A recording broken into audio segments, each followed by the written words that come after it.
Welcome back to Nexus Racing Channel. I'm Trent. In today's video, we're going to talk about the fuel system in the LS Swap Mustang. So without further ado, let's get into it. Before we begin, I just want to say I will put the links to everything in the description. So if you are looking for a part for the fuel system, I will have the links waiting for you. But diving in, you can see I have a fuel cell instead of the stock fuel tank. I really did that for two reasons. Reason one, simplicity. It's far more simple to run just an inline pump uh, and plumb everything yourself. It really is. And two, it's far more capable than the stock fuel tank. Trying to get a lift pump like that to support, whatever you. It just has a limit. You can get some high dollar pumps, but it's just, to me, it seems far worth it to just get an inline pump and a fuel cell. So let's look into the specifics now. So as you can see, I don't have the sending unit hooked up. For right now, I haven't driven it too much. I put a couple tanks through it, and I know it's getting low when it starts dying on me at stop signs. It'll start sputtering because of fuel sloshing forward. That's how I know it's about time to fill up. But anyway, I guess now let's dive into the plumbing, how I have everything plumbed. We'll start back here simple. This is my vent line. I ran it up, I did a few loops, and I come right down and out there. I'll show you where that goes in just a moment, but I did the loops, obviously, so if it sloshes up, then it won't just come straight out the vent. It has to go through the loops and then come out. All right, so we come over here to the wheel well, and you can see right there, that is actually a crankcase vent for like the LS, like the Amazon crankcase vents, and I shoved it in a 10AN line. I took the little rubber boot off and took a hole saw and cut the hole big enough and just shoved it through. So nothing can get in, air can get out. It's perfect. All right, coming back over here. This is the return line, 8AN, and we'll cover that when we get to the front. And down here, if you can look, that is my 10AN out, and then that is also an out, but I have that plugged off. And the fuel pump is mounted, just for reference, where these four are. The fuel pump's on the other side. So height wise is kind of at the bottom of the tank. So it's best to have it below the tank, but that's not far off, not far from it. And I had this mounted on some. I can't really show y'all, but it's on these little just metal standoffs that I made myself. So I did my best to make it level whenever it's sitting under its own weight. So yeah, that's about it back here. It really is that simple. This thing is not moving. It's stuck. So I guess now let's go under the car and I'll show you how I have it plumbed towards the front. All right, so coming under here, you can see this is the sump of the fuel cell. 10AN coming out, just 90 straight out, and then that's the plug for the other out. Comes along, comes around here, up 90, and this is just an Evil Energy pre-filter. I'll have the link for that in the description as well. And this, I forget which Holley pump this is, but I'll have the link for it in the description.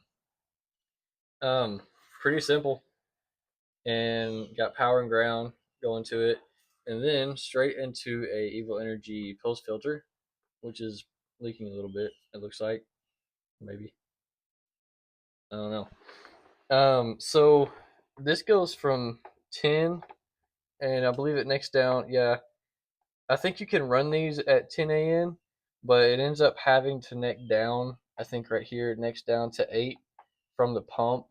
So there's really no point in bringing it back up to 10 past this point. So from here on, it is 8AN. So it comes from the post filter, comes above the axle, over all that, and this is the transcooler. It kind of goes behind that, follows the transcooler lines, that you're leaking. And then it comes around here, and this is actually a stock fuel line. So it just from there it follows the stock fuel lines up to the front, which we will go to next. So this might confuse you seeing this view here, but I just want to show you this is 6 AN. This is for the return, and this is 8 AN.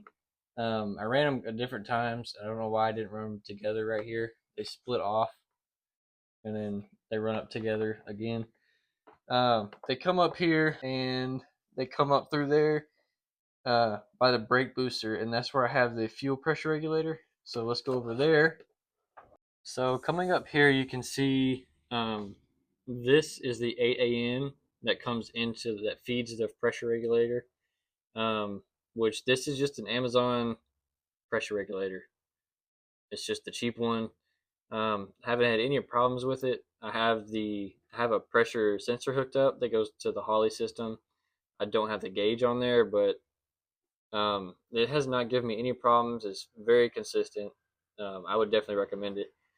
This, I'm not running boost, so I just have it capped off. But if you look, let me see if I can zoom in. So you have 8 AN coming in, and then down here is the return. I have a 6 AN 90, so just 90s out, then returns back. For that, for the return, it's 6 AN, and then I ended up going back up to 8 AN, mainly just because I ran out of 6 AN. But um, I don't know. I don't know that it would hurt anything to just continue running 6 AN if you have it. But beyond that, you can see here I have 8 AN coming out. So this is the pressure out. It just comes straight up around and into here. This is just an Amazon, whatever this is, 5/16 3/8, whatever the rail is, the stock truck rail. It's quick disconnect to 8 AN. And it's just that simple. Injectors, they're all stock truck injectors. And that really sums up the entire fuel system. So wrapping up that part of the video, there's really only a few things that I would really say you need to keep in mind when planning a fuel system. If you're new to this, that is, one, you do want to give yourself a lot of headroom. You do want to have the fuel available to the engine, not only for potential of increasing horsepower later on, but just to keep the engine safe, to have fuel to the engine constantly.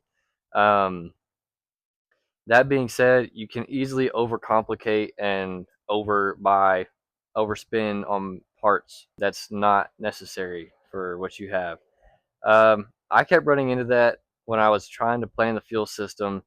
I had several different ideas going around, and it seemed like it was either left me zero headroom as far as power potential and just supplying enough fuel to the engine as it is, um, or it was overly complicated and getting quite pricey.